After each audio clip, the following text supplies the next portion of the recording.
Gold trusted gold buyers మీరు తాకట్టు పెట్టిన బంగారాన్ని విడిపించి ఈ రోజు ఉన్న మార్కెట్ ధరకు కొనబడును.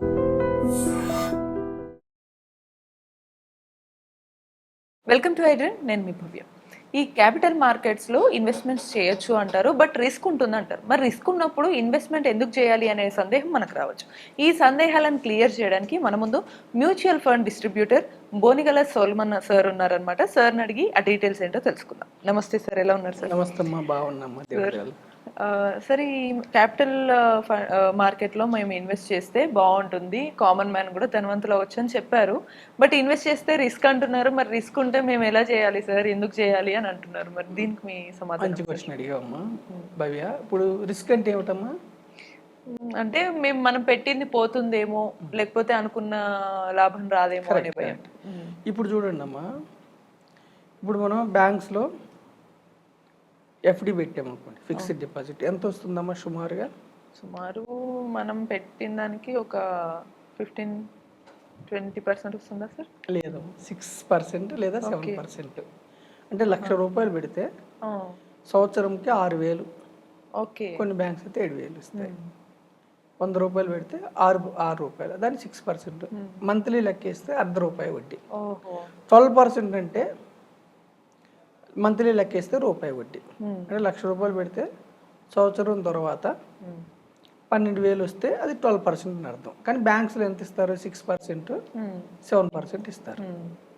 అయితే బ్యాంకులో మీకు రిస్క్ ఉంటుందా? ఉండదు. బ్యాంకులో ఎఫ్డీలో ఎంత ఇస్తారు అన్నది మీకు ముందే క్లియర్గా రాసిస్తారు. ఫిక్స్ చేసి పెట్టిస్తారు. Fix interest రాసిస్తారు.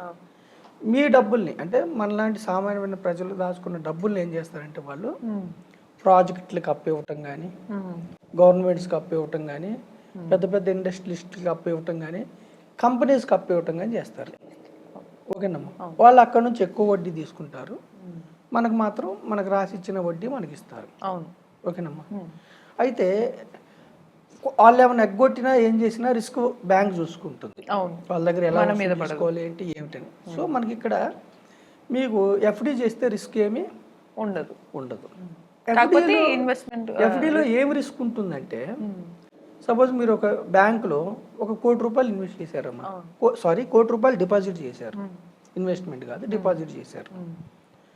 చేస్తే బ్యాంక్ దివాలా తీసింది అనుకోండి, అప్పుడు ఏమిటి పరిస్థితి చెప్పండి? పోయినట్టే కదా. అయితే బ్యాంకు దివాలా తీసిన సందర్భాలు ఉన్నాయంటే ఉన్నాయి. చార్మినార్ బ్యాంకు, కృషి బ్యాంకు, చాలా బ్యాంక్స్ ఉన్నాయి, ప్రైవేట్ బ్యాంక్స్. ఇప్పుడు మన బ్యాంకింగ్ వ్యవస్థ పటిష్టంగా ఉంది ఆర్బీఐ అండర్లో. ఒకవేళ బ్యాంక్ దివాలా తీస్తే ఏ బ్యాంక్ అయినా మీకు ఇన్సూరెన్స్ ఉంటుంది. ఎవరిస్తారంటే Reserve Bank of India insurance provide చేస్తుంది. గవర్నమెంట్ ఎంత చేస్తుంది? 5 lakhs.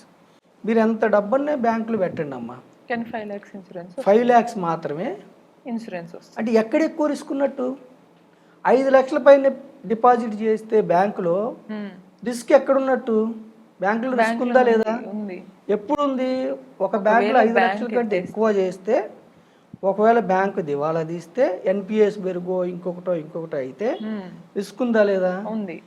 ఇది చాలా మందికి తెలుసు, కొంతమంది తెలియకపోవచ్చు. అంటే బ్యాంకులో కూడా మీకు రిస్క్ ఉంది. బ్యాంకులో రిస్క్ ఉంది, ఒప్పుకుంటున్నారు కదా? సరే, నేనేం చేయలేదమ్మా, నా దగ్గర ఒక 1,00,000 10 లక్షలు ఉన్నాయి, నేను బీరువాలో పెట్టాను నా డబ్బుని, నాకు రిస్క్ ఉందా లేదా? ఉంటుంది. ఏ రిస్క్ అంటే ఆ డబ్బు పోతుందేమో, సేఫ్ ఉండదని ఒక పాయింట్ కామన్. బట్ అది ఏమి మనకి వెల్త్ ని క్రియేట్ చేయదు కదా, సో అలానే ఉండిపోతుంది అనే రిస్క్. మంచి చెప్పావమ్మా. ఒకటి దొంగల రిస్క్, సరే అది వదిలేసి.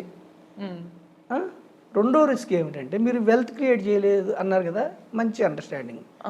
ఇన్ఫ్లేషన్.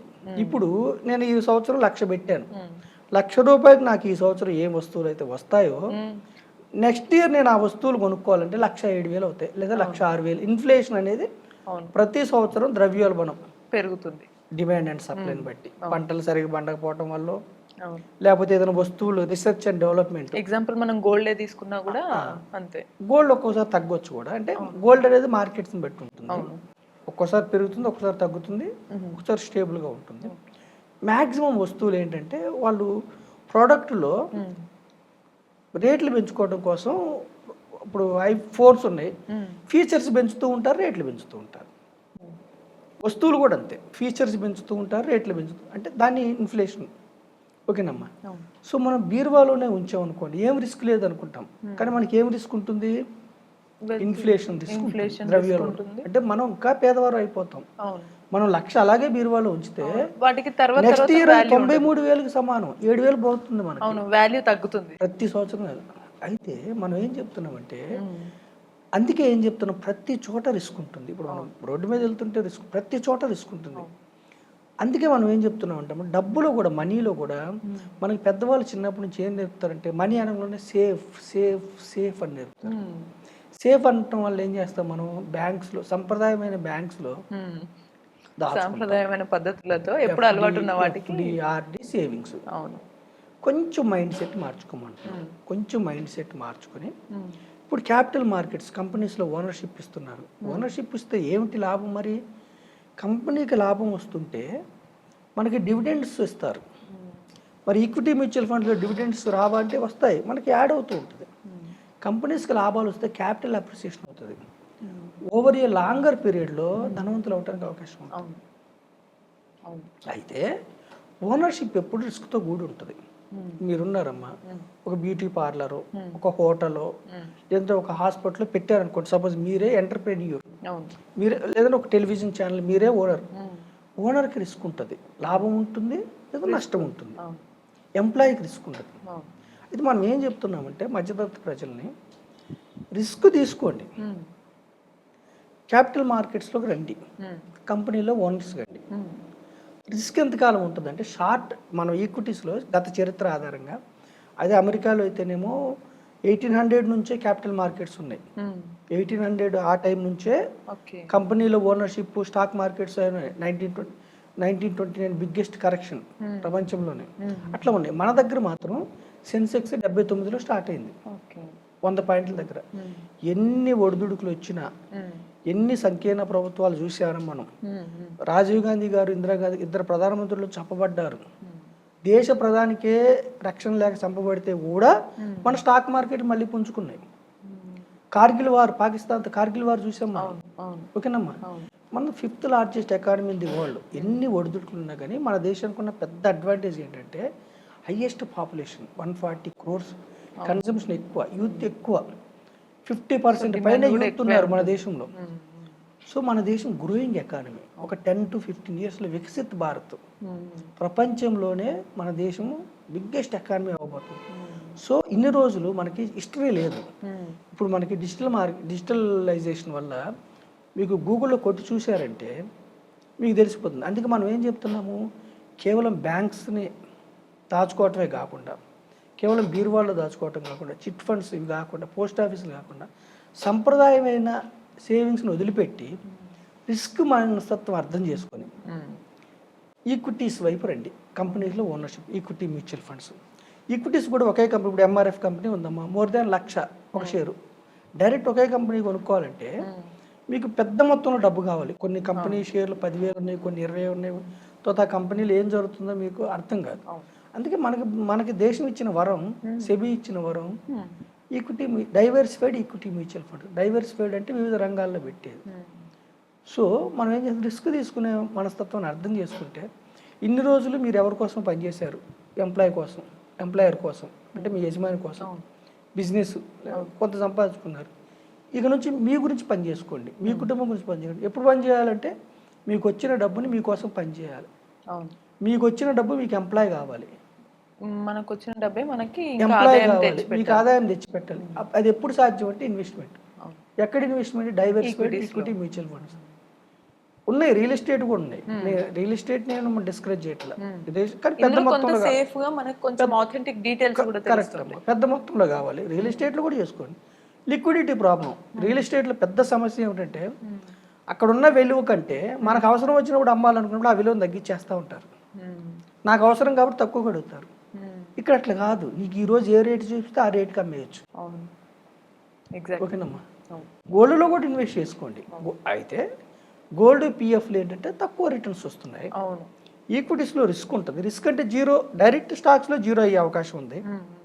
ఈక్విటీ మ్యూచువల్ ఫండ్లో ఫండ్ ఎప్పుడు జీరో కాదు, యుద్ధాలు వచ్చినా జీరో కాదు, డౌన్ అవుతుంది. మార్కెట్ డౌన్ అవుతుంది, మళ్ళీ మనం వెయిట్ చేస్తే పెరుగుతుంది. అందుకే మనం ఏం చేస్తున్నాం, లాంగర్ పీరియడ్ ప్రోత్సహిస్తున్నాం, షార్ట్ పీరియడ్ వద్దు. పిల్లల చదువులు ఈరోజు అవసరం లేదు. ఇప్పుడు 5 ఏళ్ళు బాబున్నాడు, ఇప్పుడే కాదు ఒక 5 ఏళ్ళ తర్వాత ఒక 10 ఏళ్ళ తర్వాత హయ్యర్ ఎడ్యుకేషన్కి, మెడిసిన్కి, ఇంజనీరింగ్కి, రిటైర్మెంట్ కూడా అంతే కదా. ఇప్పుడు 30 ఏళ్ళప్పుడు జాబ్ వచ్చింది అనుకోండి, 10-15 ఏళ్ళు ఇన్వెస్ట్ చేసుకోండి, ఒక సంపద సృష్టించుకోండి, ఫినాన్షియల్ అసెట్. ₹1,00,00,000 బిల్డ్ చేశారనుకోండి, ఉద్యోగం పోయిన కోటి నుంచి మీకు నెలకు 70,000 జీతం వస్తుంది, SWP. సో మనం ఏం చెప్తున్నామంటే రిస్క్ ఉంటుంది, రిస్క్ని ఎలా మేనేజ్ చేయాలో నేర్చుకోండి. మీరు ఎంత భరించగలరు. వెంటనే డబ్బు అవసరం ఉందంటే రిస్క్ ఉండే దాంట్లోకి వెళ్ళొద్దు, ట్రెడిషనల్ దాంట్లోకి వెళ్ళండి.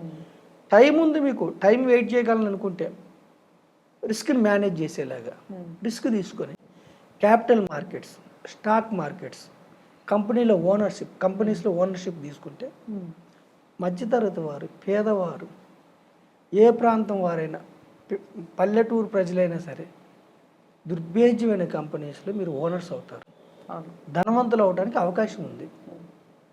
షార్టర్ పీరియడ్ వద్దు, ట్రేడింగ్ వద్దు, ట్రేడింగ్లో డబ్బు మొత్తం వద్దు, ఈజీ మనీ, క్విక్ మనీ వద్దు, బెట్టింగ్ యాప్స్ వద్దు, క్రిప్టో వద్దు, రమ్మీ వద్దు, ఓకేనమ్మా. మల్టీ లెవెల్ మార్కెటింగ్ అక్కడ 10% వస్తుంది వద్దు. ఇన్వెస్ట్మెంట్ చేసుకోండి.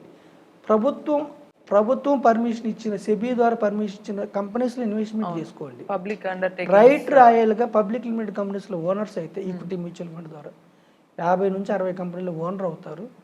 Over a period of time retirement మీరు ఇంట్లో కూర్చున్న ఆ ధనం మిమ్మల్ని ముందుకు తీసుకెళ్తుంది.